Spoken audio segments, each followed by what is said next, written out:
ಜನ್ಮಭೂಮಿ ಸಾಂಸ್ಕೃತಿಕ ನಾಗರಿಕ ವೇದಿಕೆ ವತಿಯಿಂದ ಕನ್ನಡ ಹಬ್ಬದ ಪ್ರಯುಕ್ತ 27ನೇ ವರ್ಷದ ಪ್ರಶಸ್ತಿ ಪ್ರದಾನ ಸಮಾರಂಭ ಕಾರ್ಯಕ್ರಮ ಅದ್ದೂರಿಯಾಗಿ ನಡೆಯಿತು. ಕಾರ್ಯಕ್ರಮದಲ್ಲಿ ವಿವಿಧ ಕ್ಷೇತ್ರಗಳಲ್ಲಿ ಸಾಧನೆ ಮಾಡಿದ ಸಾಧಕರಿಗೆ ಪ್ರಶಸ್ತಿ ನೀಡಲಾಯಿತು.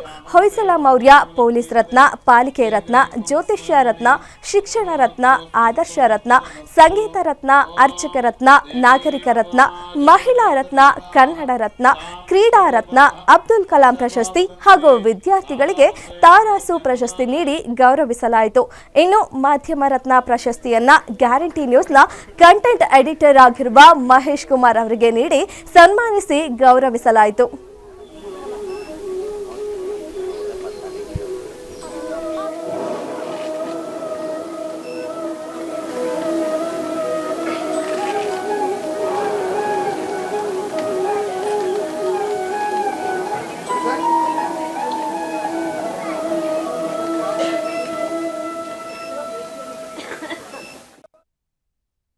ಪ್ರಶಸ್ತಿ ಬಂದಾಗ ಜವಾಬ್ದಾರಿನೂ ಹೆಚ್ಚುತ್ತೆ. ಜವಾಬ್ದಾರಿ ಜೊತೆಗೆ ಹೊಣೆಗಾರಿಕೆ ಮತ್ತು ಕೆಲಸಗಳು ಕೂಡ ಹೆಚ್ಚಾಗುತ್ತೆ. ಗ್ಯಾರಂಟಿ ನ್ಯೂಸ್ಗೆ ಮೊದಲನೇ ಅಭಿನಂದನೆ. ಈ ಪ್ರಶಸ್ತಿ ಗ್ಯಾರಂಟಿ ನ್ಯೂಸ್ನಿಂದ ಸಿಕ್ಕಿದೆ. ಹಾಗೆ ಈ ಪ್ರಶಸ್ತಿಯನ್ನು ಕೊಟ್ಟ ಸಂಸ್ಥೆಗೂ ಕೂಡ ತುಂಬ ಧನ್ಯವಾದಗಳು. ಗ್ಯಾರಂಟಿ ನ್ಯೂಸ್ ಹೊಸ ಸವಾಲುಗಳನ್ನು ಮತ್ತಷ್ಟು ಉತ್ಸಾಹದಿಂದ ಹೊಸ ಹುರುಪಿನ ಜೊತೆ ಎದುರಿಸ್ತೀವಿ ಅಂತ ಭರವಸೆ ಕೊಡ್ತೇನೆ.